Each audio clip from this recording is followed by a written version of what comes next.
Hello, समझ समस्या कैसी बड़ी है? हैं? आपके मन की बात हम लोग क्या जाने। नहीं जानते हो? चलो तो फिर अगला अगला अगला टॉपिक देखो। अगला टॉपिक है हमारा कौन सा? शब्द शक्ति। शब्द देख नहीं रहा, थोड़ा पीछे बैठो, पीछे बैठो। कैसे नहीं देख रहा है? ऐसे बैठ जाओ ना सामने, क्या दिक्कत है? बढ़िया है, दिखेगा कैसे नहीं? देखो क्वेश्चन देखो आप, अगला क्वेश्चन है क्या है? शब्द शक्ति। देखो यदि आप उसमें पढ़ रहे हो, आप अपनी गाइड में पढ़ रहे हो, तो वो भाषा आपके लिए बहुत कठिन है। वो भाषा आपके लिए बहुत कठिन है यदि गाइड में पढ़ रहे हो। यदि आप इससे पढ़ के जा रहे हो तो आपके लिए भाषा आसान हो जाएगी। क्वेश्चन क्या कह रहा है कि शब्द शक्ति क्या है, ऐसा प्रश्न दिया होगा आपकी गाइड में। शब्द में जो शक्ति होती है, शब्द में क्या होती है? जो शक्ति होती है। एक तो अर्थ हो गया, शब्द में जो शक्ति होती है उसे हम क्या कहते हैं? शब्द शक्ति कहते हैं। अब दूसरा समझो, शब्द और अर्थ के संबंध को, भाई जो उसका शब्द है, जो शब्द है और उसमें जो अर्थ है, क्या है बच्चे? अर्थ है। शब्द और अर्थ के संबंध को शब्द शक्ति कहते हैं। क्या कहते हैं? शब्द शक्ति कहते हैं। यह संबंध ही शब्द का अर्थ क्या करती है? व्यक्त करती है। यह संबंध, शब्द और अर्थ का जो संबंध है वो क्या कहलाती है? शब्द शक्ति कहलाती है। मतलब उस शब्द में कौन सी शक्ति है भाई, उसको डिस्क्राइब करने की शक्ति है कि नहीं है। जैसे मैं कोई भी एक आध शब्द ले लूं, जैसे मैंने लिया जाना। अब जाने में ये शब्द है, एक हमने शब्द लिया। अब जाना में अर्थ का बोध क्या हो रहा कि कोई व्यक्ति जा रहा होगा, कोई व्यक्ति। भाई इस शब्द में वो अर्थ की शक्ति है जाने की कि नहीं है? जाने की है या नहीं? अब मैं इसको जाने को ये तो नहीं कहूंगा कि शब्द इस जाने में पढ़ने की शक्ति है। पढ़ने की तो होगी नहीं भाई, जाने का भाव आएगा ना। तो यही क्या कहलाती है? शब्द शक्ति कहलाती है। शब्द में जो शक्ति होती है या शब्द और अर्थ के संबंध को हम क्या कहते हैं? शब्द शक्ति कहते हैं। यह संबंध ही शब्द का अर्थ व्यक्त करती है, उसे हम क्या कहते हैं? शक्ति। नहीं आएगा, शब्द और शक्ति को तोड़ देना। शब्द में जो शक्ति है, शब्द और अर्थ के संबंध में जो शक्ति है, शब्द और अर्थ के संबंध में जो शक्ति है वो क्या कहलाती है? शब्द शक्ति कहलाती है। बस इतना आपको करके आना है। अब देखो ये तीन प्रकार की होती है। कौन सी होती है? मैंने पिछली क्लास में भी यही बात बताई थी कि आपको तीन प्रकार अच्छे से याद करके जाना है। एक होती है अमिधा, एक होती है अमिधा, दूसरी होती है लक्षणा और तीसरी कौन सी होती है बच्चे? व्यंजना होती है। कौन सी होती है? अमिधा होती है, लक्षणा होती है और व्यंजना होती है। क्या होती है? व्यंजना। अब देखो यदि कोई बात सीधी रूप से कही जाती है, यदि कोई बात सीधे रूप से कही जाती है, जैसे मैंने कहा कि सीता बाजार जाती है, कोई बात सीधे रूप से कही जा रही है। अब आपको समझ में आ गया भाई सीता कहां चली गई? बाजार चले। मैंने कहा राम पढ़ता है, आपको समझ में आ गया। लेकिन मैं वही बात घुमा फिरा के कहूं, मैं वही बात घुमा फिरा, अरे यार सीता तो 9-2-11 हो गई है। मैंने कहा सीता तो 9-2-11 हो गई, जबकि भाव तो आपको समझ में आया कि यार वो तो इतनी जल्दी चली गई कि पता ही नहीं चला। 9-2-11 का मतलब क्या होता? भाग जा। जब मैंने किसी लोकोक्ति मुहावरे का प्रयोग कर दिया तो फिर वो शब्द शक्ति आपकी कौन सी हो जाएगी? लक्षणा हो। लेकिन कोई बात जब मैंने सीधे रूप से कही, कोई बात मैंने जब सीधे रूप से कही, इसका मतलब कि उसमें जो शब्द शक्ति है मेरे बच्चे वो कौन सी है? अमिधा है। उसमें जो शब्द शक्ति है वो कौन सी है? अमिधा है। तो अमिधा का मतलब जो कहा जाता है वही सीधा समझा जाए, जो कहा गया वो सीधा समझा जाए, इसका मतलब कि वो शब्द शक्ति कौन सी है? अमिधा है। वो कौन सी है? अमिधा है। जैसे मैंने कहा कि मोहन बाजार जाता है, ये क्या है? अमिधा है। लक्षणा का मतलब होता है जैसे मुहावरे लोकोक्तियों का हम क्या कर देते हैं? प्रयोग कर देते हैं। नहीं यार तुम तो बड़ी गजीब हो यार, तुम तो ईद का चांद हो रहे हो।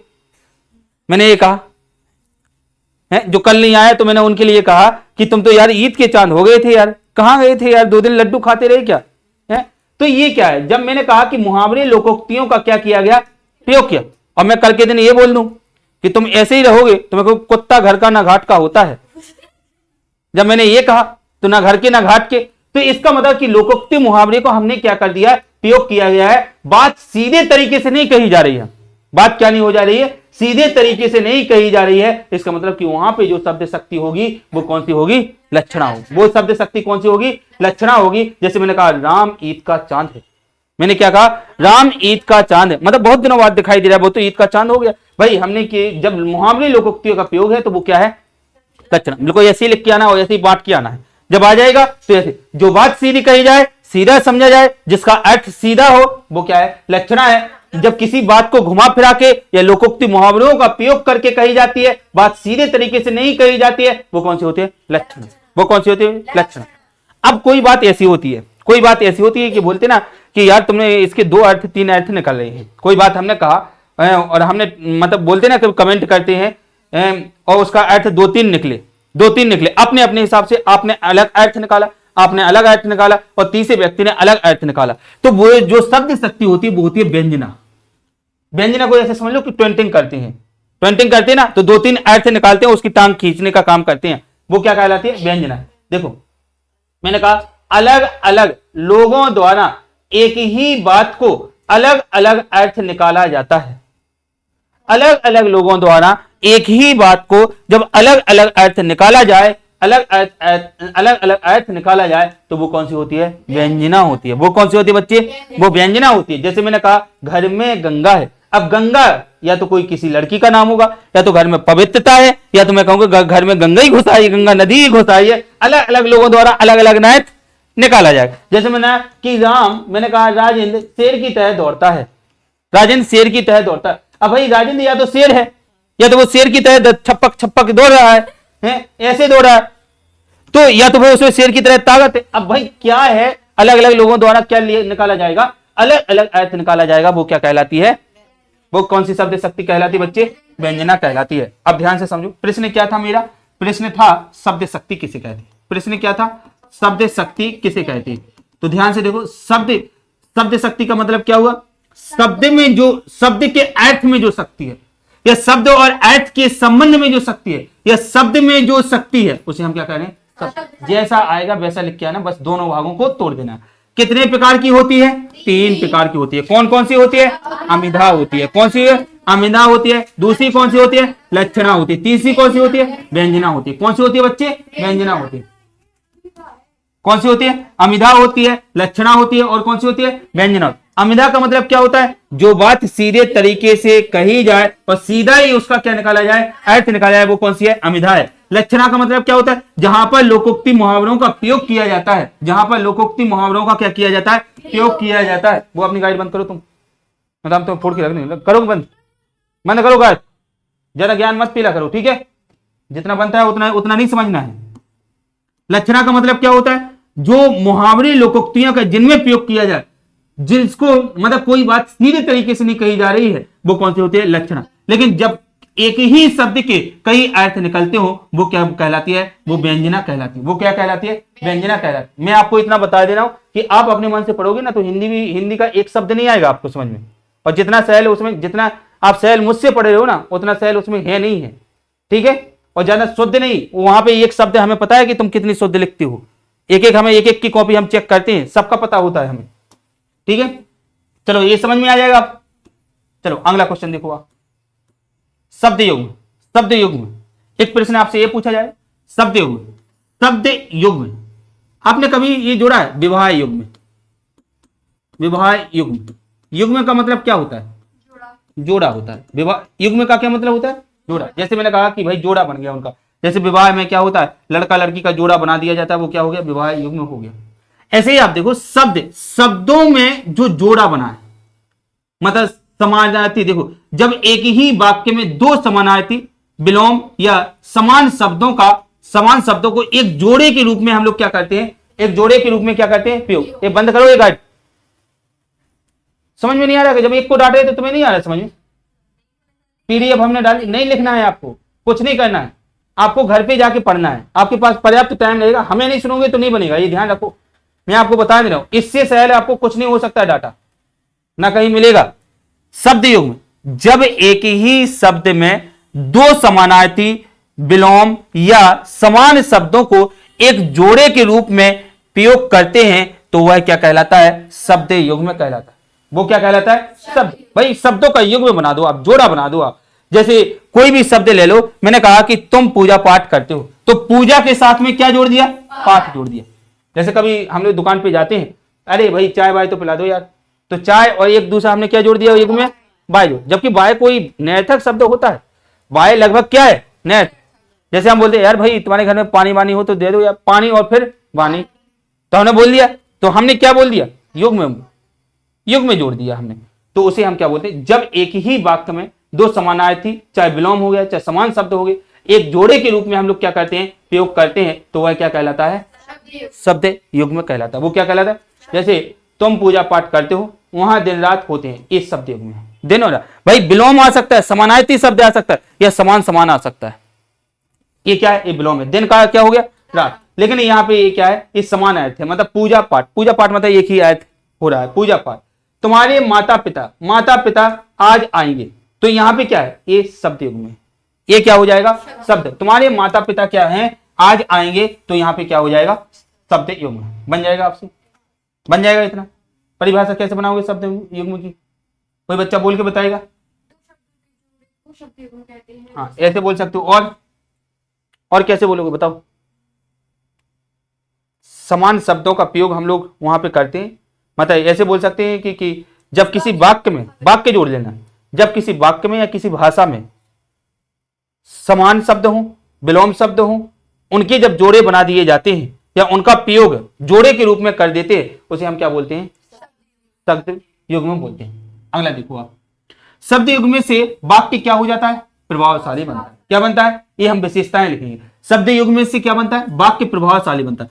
शब्द युग्म में योजक चिन्ह, मतलब जैसे इंग्लिश में बोलते हैं हाइपेन, क्या बोलते हैं, हाइपेन।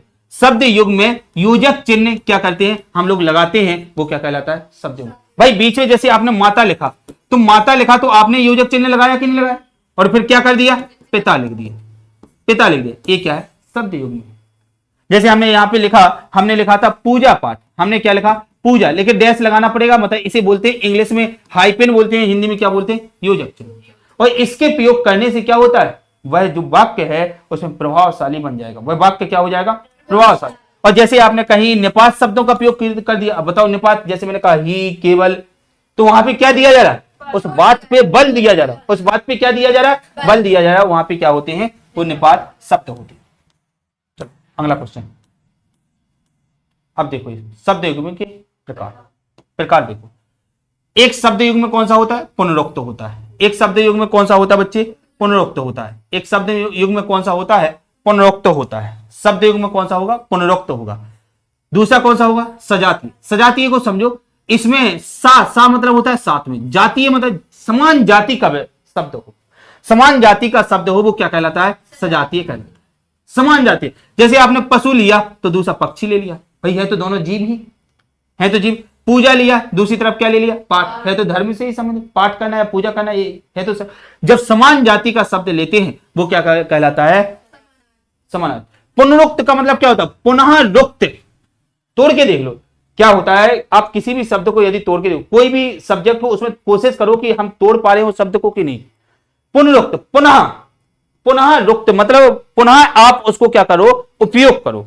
जैसे मैंने कहा कि तरह तरह, दो बार हो गया, तरह तरह, मैंने कहा कि यार तुम तरह तरह के भोजन करते हो, तरह तरह, बीच में हाइफन लगा हुआ है, तो तरह तरह। मैंने कहा यार तुम आज घर ही जाओगे, अब मैं कोई शब्द दो बार उपयोग करो, मैंने कि तुम्हारे पास पैसे हैं, तो मैं कोई भी शब्द दो बार उपयोग कर रहा हूं, वो कौन सा होगा, पुनरुक्त होगा।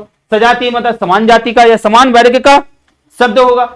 समानार्थक का मतलब क्या होता है, समान अर्थ देने वाला, समान अर्थ, सुख चैन भूत प्रेत, इस समान अर्थ दे रहा है, तो वो क्या है, देखो यहां पे अर्थ नहीं आ रहा है समान, पशु अलग होता है, पक्षी अलग होता है, लेकिन समानार्थी का मतलब क्या होता है, समान अर्थ देने वाला, समान अर्थ। विपरीत का मतलब क्या होगा, भाई एक तरफ क्या लिया आपने, माता लिया, तो दूसरी तरफ क्या हो जाएगा, पिता हो जाए, तो ये विपरीत हो जाए।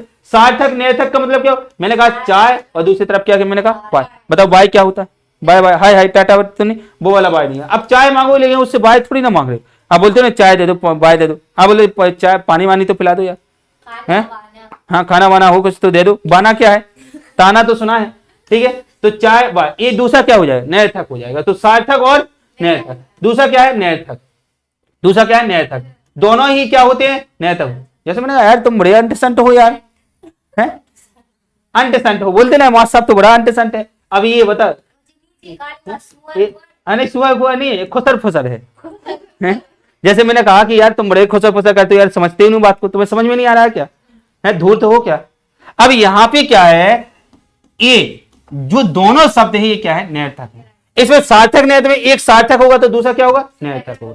तो आप ध्यान से समझ लो अब क्या कह रहा है वो प्रश्न ये कह रहा है कि पुनरुक्त किसके किसके प्रकार पढ़े हैं हम लोग, शब्द युग्म के प्रकार। कितने प्रकार है, 1 2 3 4 5 6। तो पुनरुक्त हो गया, सजातीय हो गया, अगला कौन सा होगा, समानार्थक, दूसरा कौन सा होगा, विपरीतार्थक, तीसरे सार्थक निरर्थक, और कौन सा होगा। आपको हो सकता है आपको इसमें थोड़ा सा भूलने की दिक्कत होगी। देखो सजातीय रख दो आप, देखो इसको यहां से रखो, समानार्थक, विपरीतार्थक, सार्थक निरर्थक और निरर्थक, 4 हो गए। फिर एक तरफ रख दो कौन सा, सजातीय, और फिर दूसरी तरफ कौन सा रख दो, कौन सा रख दो, कौन सा रख दो। देखो यहां पे चलो 6 है ना, बताओ पहला कौन सा है, पुनरुक्ति, कौन सा है, पुनरुक्ति, पुनरुक्ति। अगला कौन सा है, सजातीय। अब कौन सा रखना है, समानार्थी।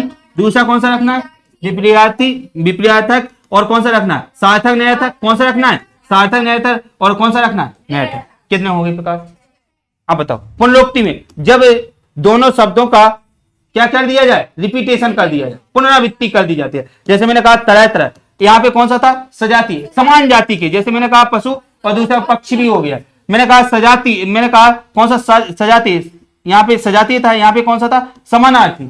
समानार्थी, समानार्थी में था समान अर्थ देने वाले, समान अर्थ देने वाले। यहाँ पे कौन सा था, विपरीतार्थी, मतलब उल्टा, उल्टा, माता पिता। यहाँ पे सार्थक, एक तरफ सार्थक, दूसरा तरफ 4 बार। यहाँ पे निरर्थक, मतलब अंक संठ। हो गया यार, बन जाएगा। चलो आगे बढ़ते हैं, अगला देखो, वाक्य परिचय।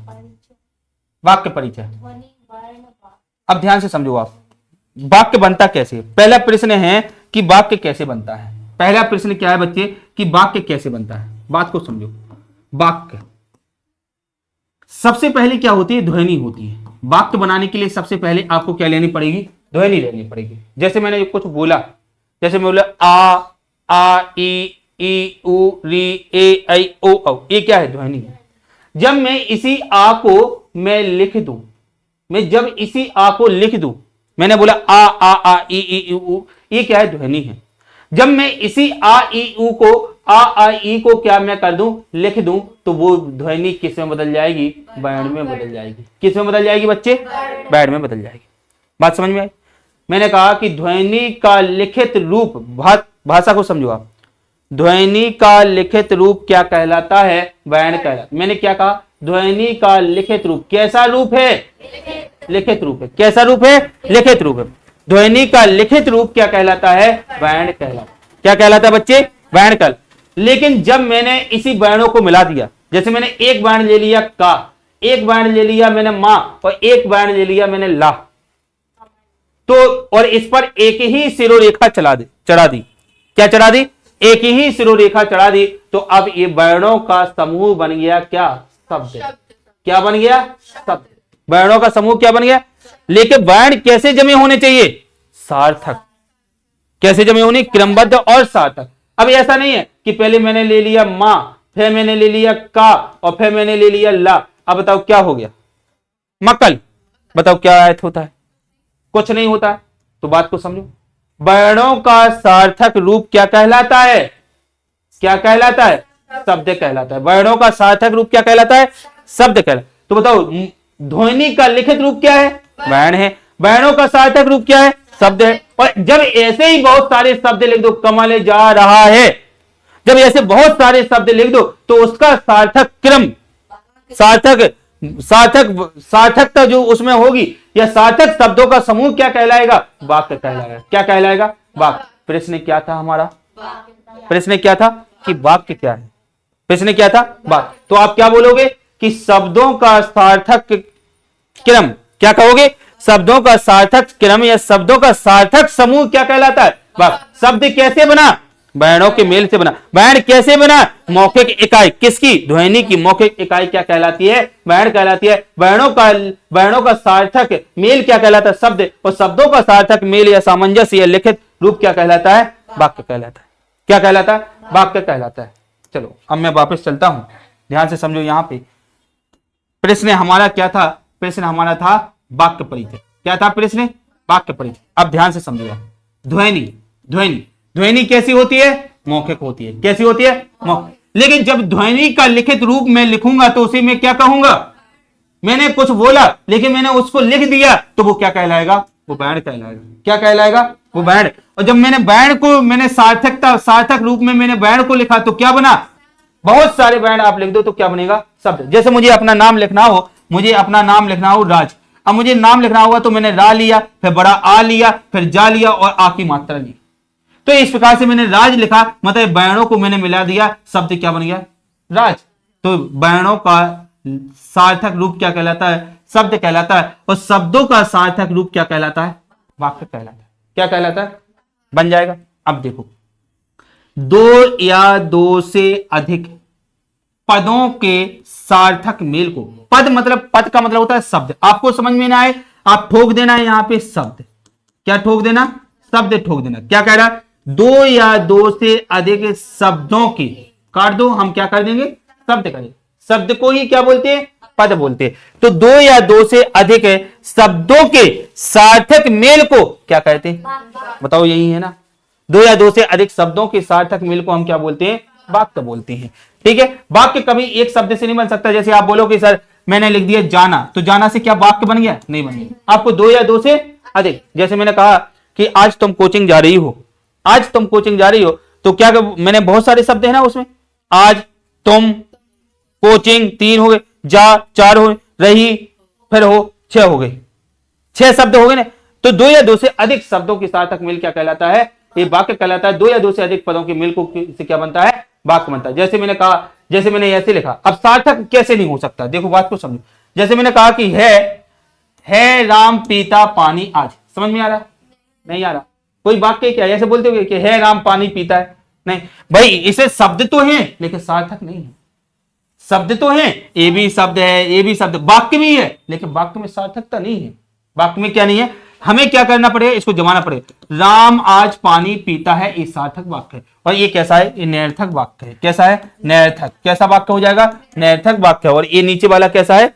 सार्थक वाक्य। कैसा है? सार्थक वाक्य है। चलो अगला, वाक्य के भेद। अब यहां से प्रश्न आपके आते हैं बहुत सारे, और ये 3 प्रकार के आपसे पहले तो ऑब्जेक्टिव में ही पूछ लिए जाते हैं कि आप बताओ रचना के आधार पर वाक्य कितने प्रकार के होते हैं, अर्थ के आधार पर कितने प्रकार के हो, वाच्य और क्रिया के आधार पर कितने प्रकार के होते हैं। कितने वाक्य के प्रकार हैं? कौन से हैं? वाक्य के प्रकार हैं। बात को समझो।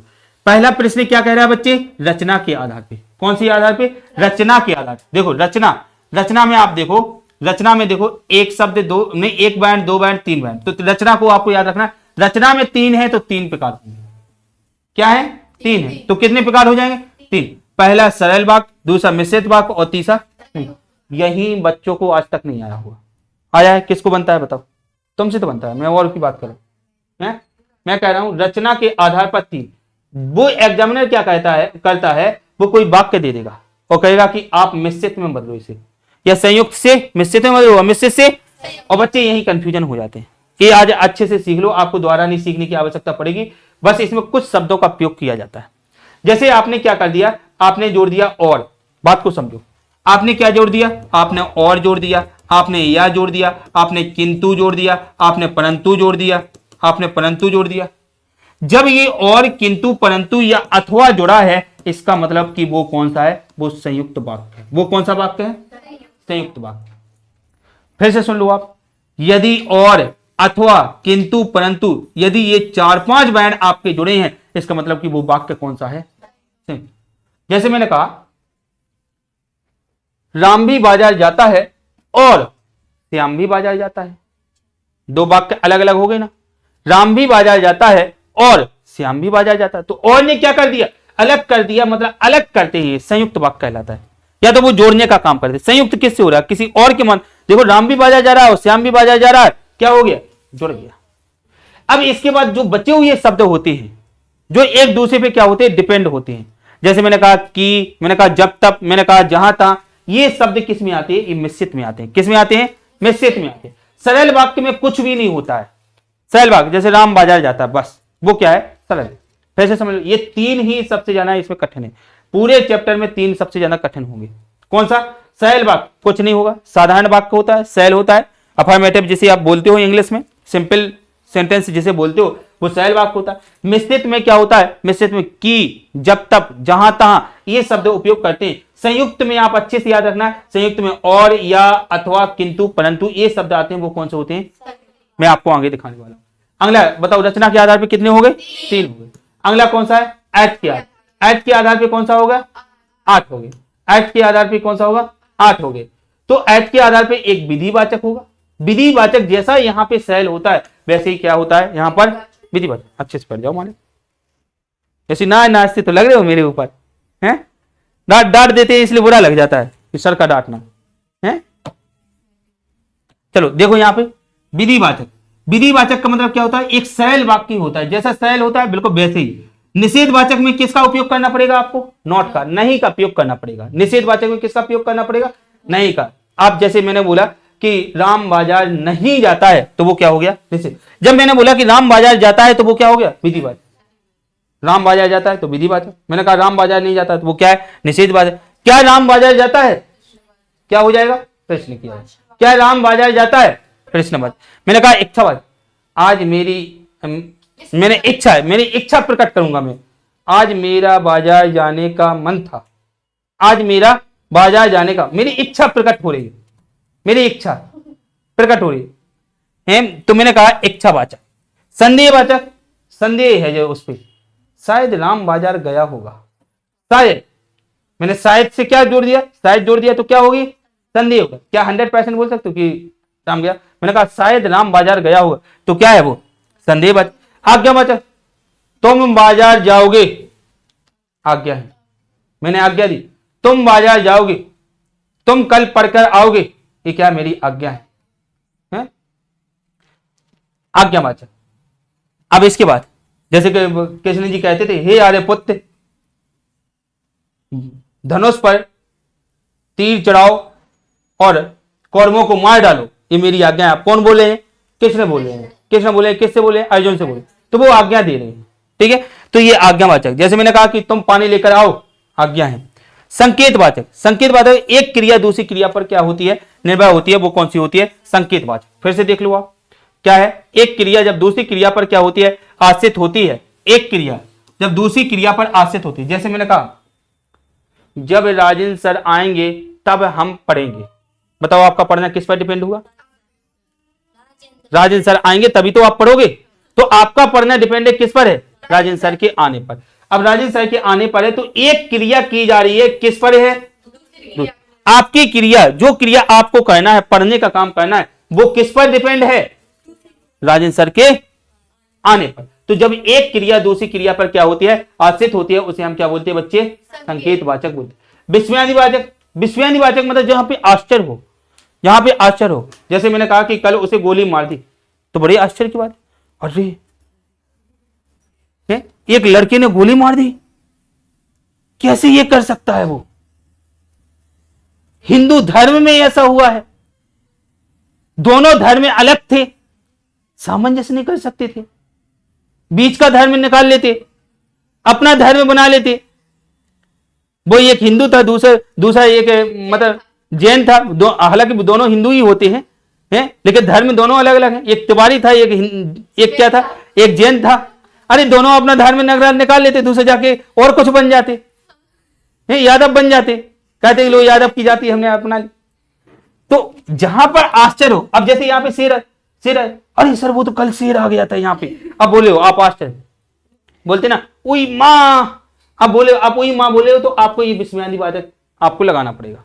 आप ना हे राम, अब हे राम बोले हो आप, तो हे राम बोले हो, आपको विस्मयादिवाचक लगाना पड़ेगा। कोई चीज चकित हो रही है, जहां पे आश्चर्य हो रहा है, वहां पे क्या होता है, विस्मयादिवाचक होता है। क्या होता है, विस्मय।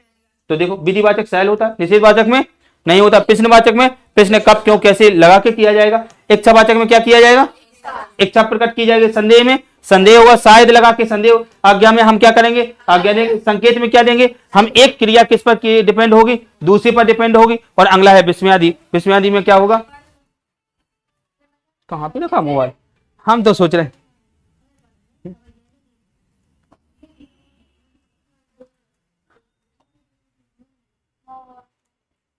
ये नंदिनी पाठक तुम्हारा फोन आ रहा है, तो चलो अगला देखो आप,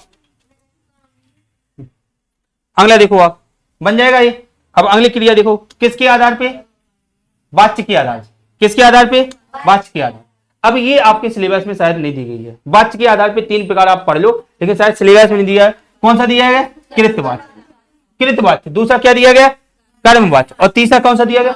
भाववाच्य। फिर से देखो, कृत्य के आधार, वाच्य के आधार पर 3 प्रकार के होते हैं, वाच्य या क्रिया के आधार पर, कृत्यवाच्य, कर्मवाच्य और भाववाच्य। बस आपको प्रकार याद रखना है, 3 प्रकार के होते हैं वाच्य के आधार पर, कृतवाच्य, कर्मवाच्य और भाववाच्य। ठीक है, बताओ बन जाएंगे? नीचे कुछ इसका डिस्क्रिप्शन लिखा होगा तो मैं वो बताने हूं। सरल वाक्य देख लो आप।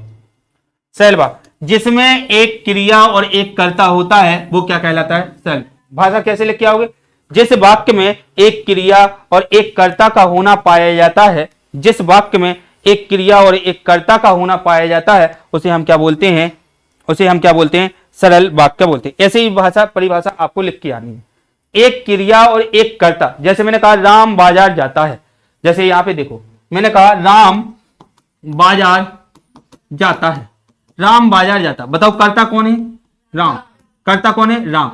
जाना क्या है? क्रिया। बताओ एक क्रिया है, एक ही क्या है? कर्ता है।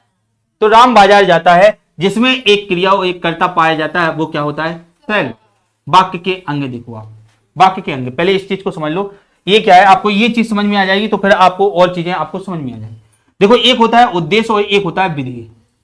वाक्य के अंग 2 प्रकार के होते हैं, शायद आपके सिलेबस में नहीं दिए गए होंगे, लेकिन इस चीज को समझ लो। वाक्य के अंग 2 प्रकार के होते हैं, एक होता है उद्देश्य और एक क्या होता है? विधेय होता है। एक क्या होता है? उद्देश्य, एक होता है विधेय। अब ध्यान से समझो, कर्ता या कर्ता का विस्तार जहां तक होता है वो क्या कहलाता है? उद्देश्य कहलाता है। क्या कहलाता है? उद्देश्य। फिर से सुनो आप, कर्ता या कर्ता का विस्तार जहां तक होता है, मतलब कर्ता, कर्ता मतलब शुरुआत में ही मिल जाता है कर्ता। कर्ता या कर्ता का विस्तार जहां तक होगा वो क्या कहलाता है? उद्देश्य कहलाता है। बाकी बची हुई चीजें क्या कहलाती हैं? विधेय कहलाती। क्या कहलाती हैं? विधेय। मतलब इसे सब्जेक्ट बोलते हैं, इसे क्या बोलते हैं इंग्लिश में? प्रेडिकेट बोलते हैं। क्या बोलते हैं? प्रेडिकेट। देखो ध्यान से सुनो, कर्ता या कर्ता का विस्तार क्या कहलाता है? उद्देश्य। विधेय क्या कहलाता है? कर्ता को छोड़कर बाकी शेष जो भाग बचा है उसे क्या कहते हैं? विधेय कहते हैं। जैसे यहां पे एग्जाम्पल से समझो आप, जैसे मैंने कहा कि राम पानी पीता है। मैंने क्या कहा? राम पीता। अब एग्जामिनर ने ये कहा कि उद्देश्य निकालो, विधेय निकालो, तो इसमें बताओ कर्ता कौन सा है? केवल राम है, केवल राम है। अब बचा के कितना भाग है? इतना भाग। तो ये जो है राम है, ये क्या कहलाएगा? ये उद्देश्य कहलाएगा। और जो बाकी भाग बचा है इसे हम क्या कहेंगे? विधेय कहेंगे। क्या कहेंगे? विधेय। अब बताओ इस विधेय में कौन शामिल है? क्रिया है कि नहीं है? बताओ पानी मतलब ऑब्जेक्ट कार्य में है कि नहीं है? तो और पूरे भाग को हम क्या बोल देंगे? विधेय बोलेंगे। पूरे भाग को क्या बोलेंगे? विधेय बोलेंगे। मैंने पूरे भाग को क्या बोलेंगे हम लोग? विधेय। अब मैं आपको एक बहुत अच्छा एग्जांपल लेता हूं, उसे समझाता हूं। मैंने कहा दशरथ के पुत्र, ध्यान से समझिए, दशरथ के पुत्र श्री राम ने रावण को मारा। अब कोई बच्चा बताएगा कि इसमें उद्देश्य और विधेय कौन सा है? मैंने कहा दशरथ के पुत्र श्री राम ने रावण को मारा। एक मिनट, हाँ बताओ, एक मिनट, तुम बताओ संगीता, बताओ। रावण को मारना क्या है? उद्देश्य। और बाकी क्या है? गलत नहीं जा रहे हो? उल्टा नहीं कर दिया? इधर से खुशना,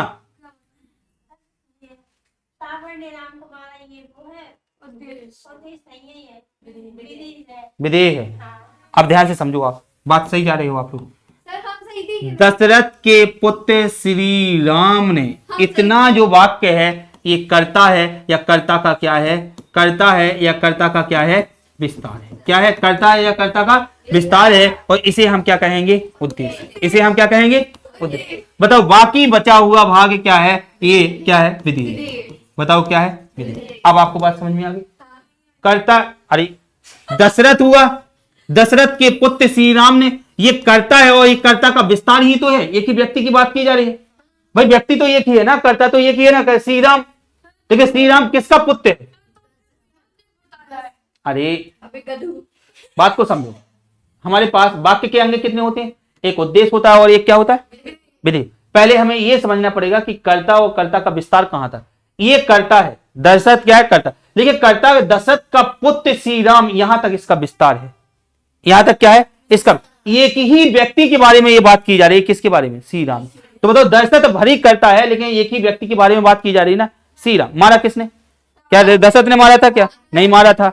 नहीं मारा था, ये हमें पता है। तो ये क्या कहलाता है? कर्ता या कर्ता का विस्तार कहलाएगा। इसे हम क्या कहेंगे? इसे उद्देश्य कहेंगे। और विधेय जितना पार्ट बाद में बचा हुआ है वो हमारा क्या कहलाएगा? विधेय। अब देखो रावण क्या हो जाएगा? यहाँ पे ऑब्जेक्ट। क्या हो जाएगा? ऑब्जेक्ट। क्या इसमें से रखोगे क्या ऑब्जेक्ट? बताओ कोई। कर्म में रखोगे? नहीं रखोगे। बताओ मारना क्या है? क्रिया। तो बताओ क्रिया, कर्म और क्रिया दोनों को रख देंगे तो वो किस में चला जाएगा? विधेय में चला जाएगा। किस में चला जाएगा? विधेय। अब मुझे बात को समझाना क्या था यहाँ पे, इतनी बात समझ में आ गई। ठीक है, इतनी बात आपको उद्देश्य विधेय आपको समझ में आ गया होगा। देखो कर्ता का विस्तार ये क्या है पूरा ये समझ लेना। राहुल ये क्या लिखा है? गांधी जी ईश्वर के पक्के भक्त थे। क्या है? गांधी जी ईश्वर के पक्के भक्त थे। तो गांधी जी यहाँ पे क्या है? यहाँ पे क्या हो जाएगा? कर्ता। कर्ता का मतलब उद्देश्य, और ईश्वर के पक्के भक्त थे, ये क्या हो जाएगा? विधेय। अब ये शब्द आपके आगे उपयोग होंगे। अब आपको समझ में आ गया होगा। अब मैं आगे बढ़ता हूं और यहाँ पे कुछ चीजें दिखी। अब क्या है? मिश्रित वाक्य। क्या है? मिश्रित वाक्य। हमने सरल वाक्य पढ़ लिया। सरल वाक्य में क्या होता है? जिसमें एक कर्ता हो, जिसमें एक क्रिया हो, वो क्या कहलाता है? सरल वाक्य कहलाता है। क्या कहलाता है? सरल वाक्य कहलाता है। अब ध्यान से समझो, मिश्रित वाक्य किसे कह रहे हैं हम? मिश्रित वाक्य कौन से कह रहे हैं? जब वाक्य या उपवाक्य, क्या कहा जा रहा? जब वाक्य या उपवाक्य दूसरे वाक्य या उपवाक्य पर क्या हो? निर्भर। क्या हो? जब वाक्य या उपवाक्य दूसरे वाक्य या उपवाक्य पे क्या हो? निर्भर। ऐसे समझो कि एक वाक्य के दो खंड हो गए, एक वाक्य हो गया और दूसरा क्या हो गया? उपवाक्य हो गया। तो जब वाक्य या उपवाक्य दूसरे वाक्य या उपवाक्य पे क्या होता है? निर्भर होता है, उसे हम क्या कहते हैं? मिश्रित। जैसे सीधी सी बात समझो, मिश्रित वाक्य में क्या होती है? डिपेंडेंसी होती है, निर्भरता होती है। क्या होती है? निर्भरता होती है। इसमें क्या होती है? निर्भरता। कैसे रहेगी? देखो, या तो आप ये वाला चिन्ह लगाओगे, कॉमा, सेमीकोलन बोलते हैं इसे। इसे क्या बोलते हैं? कॉमा बोलते हैं। ऐसे लगा दिया तो कॉमा, ऐसे बिंदी ऊपर कर दिया, ऐसे लगा दिया तो क्या होगा? सेमीकोलन। तो सेमीकोलन या कॉमा, या तो की, यदि, जब, तब, जैसे, वैसे, जो, सो, यद्यपि, जहां, वहां, ये शब्द आपके दिखते हैं जिस वाक्य में, इसका मतलब कि वो वाक्य का प्रकार कौन सा है? मिश्रित है। वो वाक्य का प्रकार कौन सा है? मिश्रित है। जैसे मैंने कहा कि राम बाजार जाता है, राम बाजार जाता है जैसे ही उसके पापा आते हैं। मैंने जैसे से जोड़ दिया ना।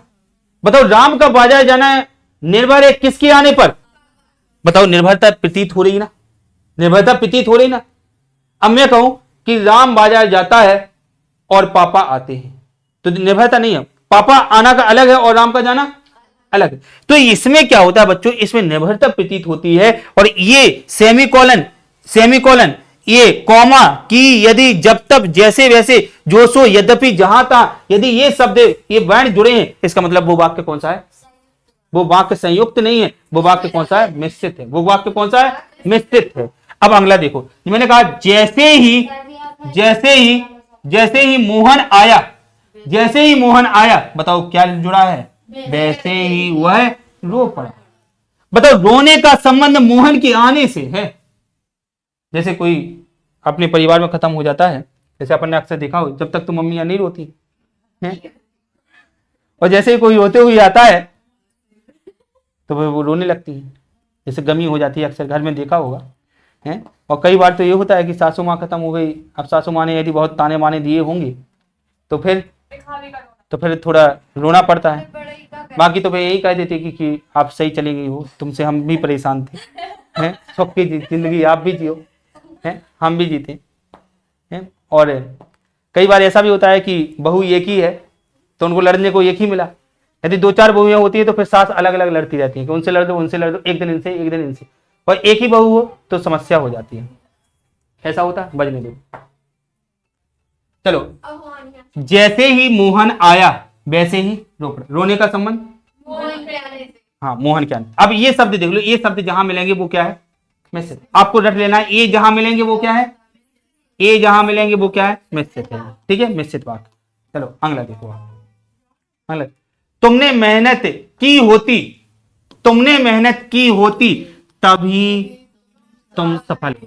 बताओ, तभी से क्या हो गया? अलग हो गया ना। लेकिन बताओ, मेहनत सफल होना किस पर है निर्भर? बताओ, अब बात समझ में आ गई। मिश्रित वाक्य में क्या होता है, निर्भरता होती है। सीधे बैठो, ये मिश्रित वाक्य में क्या होती है, निर्भरता होती है। सीधी बात समझ में आ गई। चाहे वो की से जुड़ा हो, चाहे जब तब से जुड़ा हो, चाहे जहां तहां से जुड़ा हो, चाहे यहां वहां से जुड़ा हो, चाहे कॉमा से जुड़ा हो, निर्भरता डिपेंड होती है, वो क्या होता है, मिश्रित। अब संयुक्त में क्या बताया था, बताओ। संयुक्त में में आपने ये बताया था, बाकी दूसरे वाक्य पे संयुक्त वाला हम बता रहे हैं। और हो, अथवा हो, किंतु हो, परंतु हो, वो क्या होता है, संयुक्त होता है। अब देखो आप, संयुक्त वाक्य, संयुक्त वाक्य दो वाक्यों से मिलकर बना वाक्य क्या कहलाता है, संयुक्त। और जिसमें एक उपवाक्य दूसरा उपवाक्य पर या एक उपवाक्य दूसरे उपवाक्य पर क्या क्या होता है, निर्भर होता है, वो क्या होता है, मिश्रित। जहां पर दो वाक्यों से कोई वाक्य मिलकर बना है वो कौन सा है, संयुक्त। और इसमें क्या आता है, और आता है, अथवा आता है, किंतु आता है, परंतु आता है, लेकिन आता है, मगर आता है, ये आता है। और अथवा किंतु परंतु ये आता है। जैसे मैंने कहा राम और श्याम, राम और श्याम अपने घर गए। बताओ राम को किससे जोड़ दिया, श्याम से, लेकिन जोड़ने वाला कौन है, और। तो ये क्या हो जाए, मैंने कहा तुम मेरे घर आए किंतु मैं वहां था, मैं वहां था। तो इसका मतलब कि क्या है, यहां पर तुम मेरे घर आए, लेकिन किंतु ने जोड़ दिया, ये क्या हो जाएगा, कौन सा हो जाए, संयुक्त। अब देखो प्रश्न एग्जामिनर कैसा देगा, प्रश्न बड़ा उल्टा देता है। वो कहता है कि ये मैंने संयुक्त वाक्य लिखा है, संयुक्त वाक्य को आप किस में बदलो, मिश्रित वाक्य।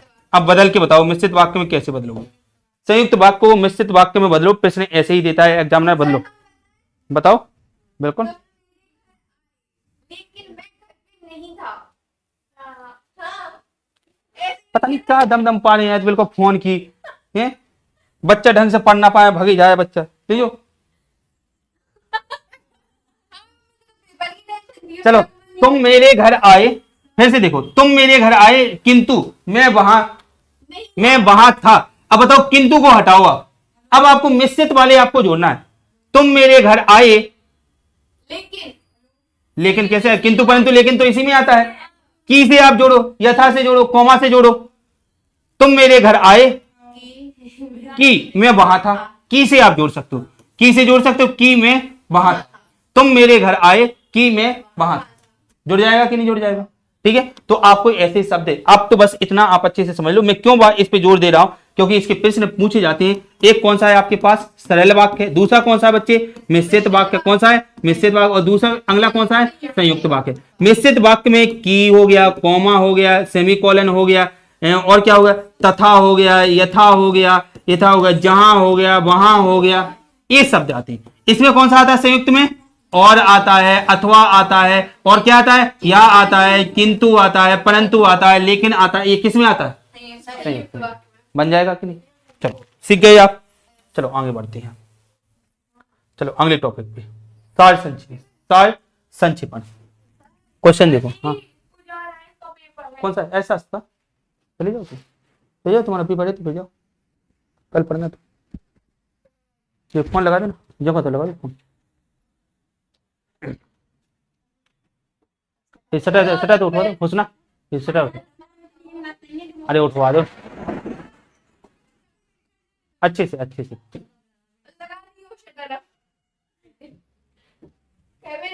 चलो देखो अगला, देखो सार संक्षेपण। सार संक्षेपण कहते हो, समझते हो। सार मतलब बोलते ना यार, कोई बात कहो तो सार संक्षेपण में कहा करो। या क्वेश्चन आता ना, इसे संक्षेप में लिखिए। प्रश्न देखो आप, यहाँ पे प्रश्न आता है कि आप किसे लिखो, आप कोई बात लिखो तो आप कैसे लिखो, संक्षेप में लिखो। संक्षेप का मतलब क्या होता है कि मुख्य बात लिखो। मुख्य बात, बहुत बड़ी बात कही गई है और बहुत बड़ी बात को हमने क्या कर दिया, हमने शॉर्ट कर दिया, मतलब संक्षेप में कही गई है। जैसे मैं एक कहानी बता रहा हूं। जैसे मैंने कहा कि एक बड़ा पैराग्राफ बताया और उस पैराग्राफ को आपको क्या करना है, आपको पैराग्राफ है 6 लाइनों का और आपने यदि 2 लाइनों में लिख दिया तो वो क्या है, संक्षेपण। क्वेश्चन आता है ना आपके में, ऐसे आता है कि कोई क्वेश्चन दे दिया और क्वेश्चन में लिखता है कि इसे संक्षेप में बताइए। संक्षेप मतलब छोटे रूप में बताइए, शॉर्ट में बताइए आप। तो देखो संक्षेप में कहना, किसी बात को संक्षेप में कहना क्या कहलाता है, सार संक्षेपण। सार संक्षेपण कहलाता है। कोई बात कही गई है और उसे किस रूप में कहा जा रहा है, संक्षेप में कहा जा रहा है, तो उसे हम क्या करें, सार संक्षेपण। कोई भी पैराग्राफ ले लो, जैसे मैंने कहा कि एक खरगोश था, वह बाजार जा रहा था, फिर रास्ते में ये मिला, फिर फलाना ढकाना, ऐसे बताया जा रहा। अब सीधी बात कहो, एक खरगोश था, अब ये नहीं मैं कहूं एक खरगोश बाजार गया, मैंने सीधा पहुंचा दिया बाजार। अब मैंने ये नहीं कहा कि एक खरगोश था रास्ते में, ये नहीं मैंने कहा एक खरगोश बाजार गया। अब उसमें बीच में बताया गया था कि खरगोश घूम घूम के सब्जियां देख रहा था कि कौन सी सब्जी खरीदनी चाहिए। अब मैं कह रहा हूं खरगोश ने जाके गाजर खरीदी, बाकी की शब्द हट गई। बाकी के मतलब किसी बात को या किसी पैराग्राफ को संक्षेप में कहना या शॉर्ट में कहना, उसके सार को, मुख्य अर्थ को बताना क्या कहलाता है? सार संक्षेपण कहलाता है। क्या होता है इसमें? इसकी विशेषताएं देखो। अनावश्यक जो शब्द होंगे बातों को हटा दिया जाता है। अनावश्यक जो शब्द हैं उनको क्या कर दिया जाएगा? हटा दिया जाएगा। जो अनावश्यक शब्द हैं उनको क्या कर दिया जाएगा? हटा दिया। अनावश्यक बातों को क्या कर दिया जाएगा? हटा दिया जाएगा। 1/3 बात ही लिखते हैं, मतलब ये समझो कि 100% में से केवल हम 33% ही सही बात लिखते हैं, तो वो हमारी क्या है? सार। मतलब 100 शब्द हैं, 100 शब्दों में कोई बात कही गई है, उसको हमने 33 शब्दों में कह दिया, वो क्या कहलाता है? सार संक्षेपण कहलाता है। क्या कहलाता है? सार। तो 1/3 बात ही लिखते हैं या कहते हैं, वो क्या कहलाता है? सार संक्षेपण। बचा है मतलब 1/3 बात लिखते हैं या कहते हैं, 1/3 भाग यदि बचा है तो वो क्या है? संक्षेपण। 1/3 भाग बचा है तो वो क्या है? संक्षेपण। मुख्य बात ही कही जाएगी। क्या कही जाएगी? मुख्य बात ही कही जाएगी, उसे हम क्या कहेंगे? सार संक्षेपण कहेंगे। चलो बन जाएगा ये? फिर से नहीं बनेगा? फिर से बताओ, समझ में नहीं आया? फिर से सुनो। सार संक्षेपण, जैसे आप, मैं यहां पे एक कोई पैराग्राफ ले लेता हूं, ठीक है? पैराग्राफ मैं यहां पे ले लेता हूं, नहीं मैं यहां पे ले लेता हूं। मैंने कहा इतिहास के बारे में बताओ, मैंने कहा हिंदी, हिंदी में बताओ आप इतिहास के बारे में। अब देखो यहाँ पे, अब जैसे इतना बड़ा पैराग्राफ लिखा है, इतना बड़ा, अब उसने कहा कि इतिहास के बारे में बताओ, इतना ले लिया आपने, इतना ले लिया पैराग्राफ। इतिहास मानव जाति से जुड़ी घटनाओं का कालक्रमिक वर्णन है। इतिहास में उन घटनाओं का अध्ययन किया जाता है जो अब तक घटित हो चुकी हैं, जिनसे जुड़ी घटनाएं घटित हुई। अब मैं कुछ नहीं कहूंगा, मैं इस पे क्या करूंगा, इतनी बात को मुझे शॉर्ट में लिखना हो तो मैं क्या कहूंगा? इतिहास अतीत का अध्ययन है,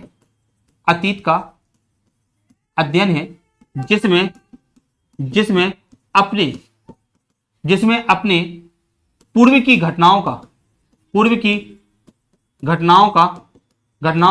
अध्ययन किया जाता है। अब मैं इसको बाकी को काट दूंगा। कितना भाग बचा? 1/3। मुख्य बात जो इसका भाव है, वही भाव तुम क्या करो, वही भाव 1/3 बातों में लिख दो, उसे हम क्या करें? सार संक्षेपण। इसका क्या हो गया? इसको संक्षेप में कर दिया हमने, उसके सार को क्या कर दिया हमने?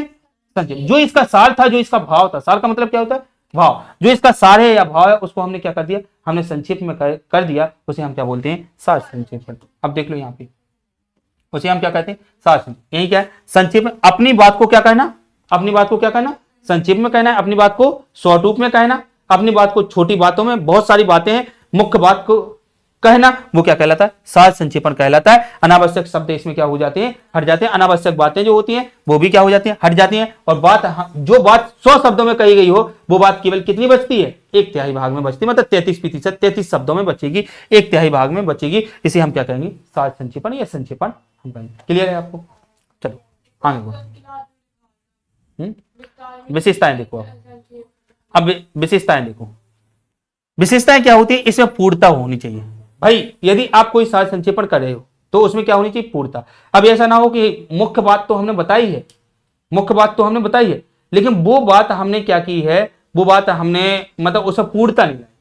जैसे हमने इतिहास का अध्ययन लिखा, अतीत का अध्ययन लिखा, तो अतीत का मतलब क्या हो गया?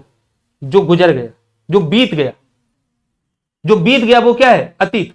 अब यदि मैं वो शब्द नहीं जोड़ता, अतीत नहीं जोड़ता, तो ये कैसे समझ में आता है कि बीत गया है? तो कोई भी बात यदि आप लिख रहे हो तो पूर्णता होनी चाहिए। ऐसा नहीं हो कि अधूरापन सा लगे कि यार ये हमने लिखा तो है सार संक्षेपण, लेकिन अधूरापन सा लग रहा है, कोई बात ही समझ में नहीं आ रही है, तो उसमें पूर्णता होनी है, उसमें संक्षिप्तता होनी चाहिए। बात को छोटे रूप में लिखा जाना चाहिए, लेकिन पूर्णता होनी चाहिए उस बात में। दूसरा क्या है? स्पष्टता होनी चाहिए। बात स्पष्ट तरीके से कही गई हो कि खरगोश बाजार गया था, खरगोश डायरेक्ट बाजार गया था। बात स्पष्ट तरीके से समझ में आ रही हो कि किसके बारे में बताया जाए और क्या बताया जा रहा है, क्या उसका भाव है, ये भी क्या होनी चाहिए, उसकी स्पष्टता।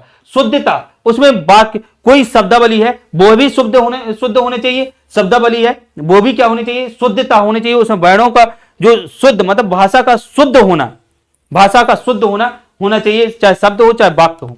इसके बाद भाषा की सहलता, भाषा में सहलता होनी चाहिए। ऐसा नहीं कि आपने, जैसे मैंने अतीत का अध्ययन, मैंने कठिन शब्द ले लिया था, आप वहां पे क्या करोगे, आप वहां पे जब किसी भी चीज का सार संक्षेपण करोगे तो सहज शब्दों का उपयोग करोगे। ऐसा नहीं कि कठिन शब्दों का उपयोग कर लिया, कठिन शब्दों का उपयोग नहीं करना। भाषा की सहलता होनी चाहिए और उसमें क्रमबद्धता होनी चाहिए। ऐसा नहीं कि पहले खरगोश को पहुंचा दिया बाजार और फिर नहीं, पहले गाजर खरवा दी खरगोश से, फिर इसके बाद क्या कर रहे हो, बाजार पहुंचा रहे हो। तो ऐसा नहीं, क्रमबद्धता होनी चाहिए। जैसा जिस क्रम में जो पैराग्राफ बताया गया है उसी क्रम में आपका होना चाहिए, उसे हम क्या कहेंगे, सार संक्षेपण कहेंगे। और ये विशेषताएं उसमें होना आवश्यक है। आपके हो सकता है उसमें शॉर्टकट में लिखी होंगी, आप एक बार पढ़ोगे तो अब हमारे हिसाब से आपको समझ में आ जाएंगे कि उसमें पूर्णता होनी चाहिए, संक्षिप्तता होनी चाहिए, स्पष्टता होनी चाहिए, शुद्धता होनी चाहिए, भाषा की सहलता होनी चाहिए और प्रवाह और क्या होना चाहिए, क्रमबद्धता उसमें होनी चाहिए। अब देख लो प्रश्न को, आपको समझ में हमारे हिसाब से आ जाएगा। ये संयुक्त था, हाँ ये क्या है, बाद में पूछना है अभी। सार संक्षेपण मतलब संक्षेप में कहना, अनावश्यक शब्द या बातों को क्या करना है, हटाना है। एक तिहाई बात में अपनी बात को क्या करना है, लिखना है। जब ऐसा लिख रहे हो तो बचा हुआ भाग क्या कहलाता है, संक्षेपण कहलाता है। मुख्य बात ही क्या होगी, कही जाए मुख्य बात। उसकी विशेषताएं क्या होगी, पूर्णता होनी चाहिए, संक्षिप्तता होनी चाहिए, स्पष्टता होनी चाहिए, शुद्धता होनी चाहिए, भाषा की सहलता होनी चाहिए और क्या होना चाहिए उसमें, प्रवाह या क्रमबद्ध उसमें होना चाहिए। आप बताओ तुम क्या पूछ रही हो, में आएगा, सब आएगा, टेंशन मत लो। तुम्हारे पेपर में जितना है ना उसमें इतना है। अरे हमें नहीं देखना है, इसमें है, सब है। अरे शब्द है कल, अरे खत्म कैसे हो गया, टेंशन क्यों ले रहे हो आप, है सब है इसमें। चलो अगला देखो, काव्यबोध। आप तो बस अच्छे से पढ़ लो, जितना हम पढ़ा रहे हो उतना पढ़ लो आप। चलो अगला देखो, अगला कौन सा है, काव्यबोध। अगला क्या है, काव्यबोध। अब काव्यबोध में क्या पूछेगा वो एग्जामिनर, काव्यबोध में पूछेगा वाक्य की परिभाषा या वेद बताओ। वाक्य की क्वेश्चन क्या है, वाक्य की परिभाषा। काव्यबोध आप टॉपिक देखना, उसमें काव्यबोध वाला दिया गया ना, तो काव्यबोध में आपको क्या देखना है, पहला क्वेश्चन है आपका काव्यबोध में कि काव्य की परिभाषा। ये क्या लिखा है, काव्य की परिभाषा और उसके वेद बताओ। तो आपको एक आचार्य विश्वनाथ के अनुसार शब्दों में लिखना है। क्या लिखना है, रसात्मक वाक्यम काव्य। क्या लिख के आओगे, रसात्मक वाक्यम काव्यम। रस युक्त वाक्य ही क्या कहलाता है, काव्य कहलाता। क्या कहलाता है, रसात्मक वाक्यम काव्यम। रस युक्त वाक्य ही क्या कहलाता है, काव्य। किसने कहा है, आचार्य विश्वनाथ। तो ये किसकी परिभाषा हो जाएगी, आचार्य विश्वनाथ के अनुसार किसकी परिभाषा हो जाएगी, काव्य की परिभाषा हो जाएगी। किसकी परिभाषा हो जाएगी, काव्य की परिभाषा हो जाएगी। अगला क्या लिखा, काव्य के भेद। कौन सा लिखा है, के अनुसार प्रबंध और फिर प्रबंध काव्य के अंदर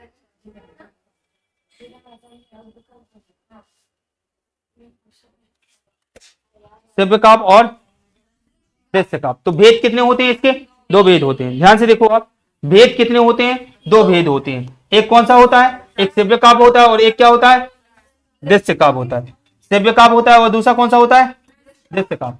तो श्रव्य काव्य दो प्रकार का होता है, एक होता है प्रबंध काव्य और एक कौन सा होता है, मुक्तक काव्य। फिर से देख लो, एक कौन सा होता है, प्रबंध काव्य होता है और दूसरा कौन सा होता है, मुक्तक काव्य होता है। प्रबंध काव्य दो प्रकार का होता है, एक महाकाव्य होगा और एक कौन सा होगा, खंड काव्य होगा। एक कौन सा होगा, श्रव्य काव्य दो प्रकार का, प्रबंध और मुक्तक। और प्रबंध दो प्रकार का, महाकाव्य और कौन सा होगा, खंड काव्य। मुक्तक कितने प्रकार का होगा, दो प्रकार का, एक पाठ्य मुक्तक और एक कौन सा होगा, गेय मुक्तक। कौन सा होगा, हेलो कहाँ हो,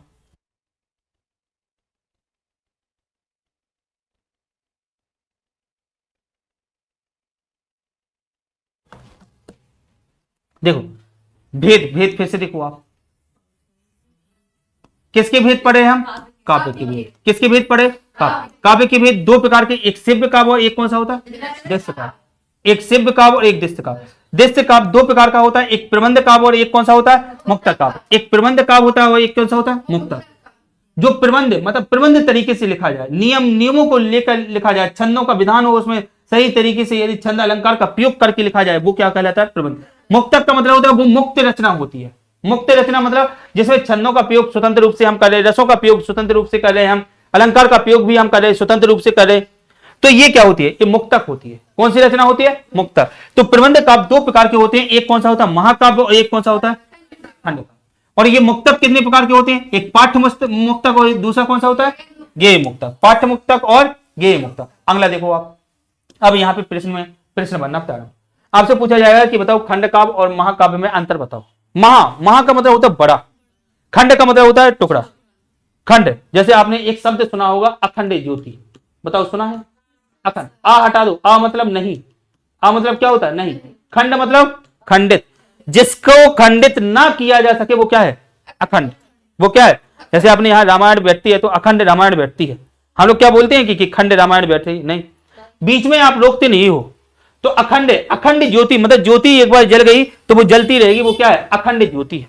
तो आप बात को समझो, शब्द क्या है यहाँ पे, महा मतलब जिसमें मेरे जीवन का संपूर्ण चरित्र बताया जाए वो है महाकाव्य। ऐसा काव्य लिखा जाएगा जिसमें किसी व्यक्ति के या किसी नायक के संपूर्ण जीवन चरित्र को बताया जाता है, वो क्या कहलाता है, महाकाव्य कहलाता है। वो क्या कहलाता है बच्चे, महाकाव्य। लेकिन मैंने कहा खंड काव्य, जिसमें जीवन के केवल एक हिस्से को बताया जाता है। जैसे मेरा जीवन है, मैंने शुरुआत से लेकर मेरी बाल्यावस्था बता दी, या तो मेरी यौवन अवस्था बता दी, प्रौढ़ावस्था बता दी, कोई भी एक अवस्था बता दी, वो क्या है, खंड काव्य। लेकिन जब मेरे जन्म से लेकर मृत्यु तक किसी व्यक्ति के बारे में, जैसे तुलसीदास जी हैं, उनके जन्म से लेकर मृत्यु तक पूरी सारी बातें आप बता दो, वो क्या है, महाकाव्य। यदि आप एक हिस्से को बताओ तो वो क्या है, खंड काव्य। वो क्या है, खंड काव्य। अब ध्यान से समझो आप, इसका आकार क्या होगा, विशाल, क्योंकि संपूर्ण चीजें बतानी है तो आकार क्या होगा, बड़ा होगा। इसका आकार क्या होगा, तीन, आकार छोटा हो जाएगा, क्या हो जाएगा, छोटा हो जाएगा। जीवन समग्र रूप से बताया जाता है, समग्र पूरे संपूर्ण जीवन को क्या किया जाता है, बताया जाता है। कहां से लेकर, जन्म से लेकर कहां तक, मृत्यु तक। जन्म से लेकर मृत्यु तक जब जीवन समग्र रूप से बताया जाता है वो क्या कहलाता है, महाकाव्य कहलाता है। खंड काव्य आप देखो, जीवन मतलब सीमित आकार होता है, जीवन का कोई एक खंड बताया जाता है, एक खंड। जैसे मैंने कहा युवावस्था मेरी बता दी, युवावस्था बता दी, वो क्या है, एक खंड काव्य। जीवन की एक घटना को बताया जाता है। भाई जैसे मेरी बाल्यावस्था में कोई घटना घटी, वो क्या हो जाएगी, खंड का। कालिदास जी यक्ष और यक्षिणियों के माध्यम से, आपने वो पढ़ा होगा कालिदास की एक रचना मेघदूत, मेघों को अपना दूत बना के वो लिखते हैं। कालिदास जी लिख रहे हैं, वो कहते हैं मैं यक्ष को यक्षिणी से मिलवा रहा हूं, लेकिन दूसरा साहित्यकार कहता है कि तुम यक्ष और यक्षिणी को नहीं मिलवा रहे थे, तुम खुद अपनी प्रेमिका को पत्र लिख रहे थे, जबकि वो यक्ष और यक्षिणी का सहारा लेती है। मतलब जब ये साहित्य पढ़ोगे उसमें मतलब बड़ा मतलब इंटरेस्टिंग अलग अलग पार्ट होते हैं। तो ऐसे उन्होंने एक खंड को अपना बताया, एक खंड को बताने का प्रयास किया अपने प्रेम के बारे में। भाई उनके एक जीवन का एक हिस्सा हो गया ना। तो जब ऐसी बातें बताई जाती हैं, आकार कोई एक मतलब जीवन का कोई एक खंड हो, युवावस्था हो, चाहे जीवन की एक घटना हो, उसे हम क्या कहते हैं, खंड काव्य कहते हैं। जब संपूर्ण बता रहे हो तो वो क्या है, महाकाव्य। इसमें श्रृंगार वीर शांत में से एक रस की क्या होती है, प्रधानता। भाई वो जैसे आप राम के बारे में लिखोगे तो राम के बारे में श्रृंगार नहीं लिख पाओगे, आप ज्यादा नहीं लिख पाओगे कि राम बस एक ही लिख पाओगे, वो बाघ वाली घटना लिख पाओगे कि वहां पे राम को प्रेम हो गया था सीता से, एक ही जगह लिख पाओगे। बाकी तो वो विरह काव्य लिखोगे ना आप। तो भाई जब वो गुम हो गई तो विरह काव्य लिखोगे। बाकी आप राम के बारे में एक ही बात लिख पाओगे, वो है शांत रस का स्वभाव। उनका शुरू से लेकर एक रस आपको दिखाई देगा, कौन सा, शांत। क्या आप श्रृंगार लिख पाओ, लेकिन कृष्ण के बारे में कह दो कि शांत लिख के दिखाओ, तो नहीं लिख पाओ, सो फिर आप श्रृंगार लिखोगे, आपको संपूर्ण दिखाई देगा ना। अब आप अपने दोस्तों में से देखो, किसी दोस्तों में देखना हो तो आपको खुद समझ, इसके ऊपर तो श्रृंगार रस लिखा जाना चाहिए। आप खुद आपस में यार ये तो श्रृंगार रस का परिपाक भरा हुआ है, इसमें कुछ नहीं है, केवल वही बातें आती हैं इसको, इसके अलावा कुछ आता ही नहीं श्रृंगार रस की बातें। तो आप वैसे संपूर्ण जीवन देखो आप, तो उसमें एक रस की प्रधानता आपको दिखाई देगी, एक रस की प्रधानता दिखाई। यहां पे क्या होता है, अनेक रसों की क्या होती है, विद्यमान होता है अनेक। भाई एक छोटी सी घटना थी, उसमें अनेक रस विद्यमान हो सकते हैं। यहां पे जैसे मैंने कहा कामायनी किसकी रचना है, जयशंकर प्रसाद। तो ये क्या है, ये महाकाव्य है, ये क्या है, महाकाव्य। और मैंने कहा मेघदूत, वही मेघों को दूत बनाकर कालिदास जी लिख रहे हैं।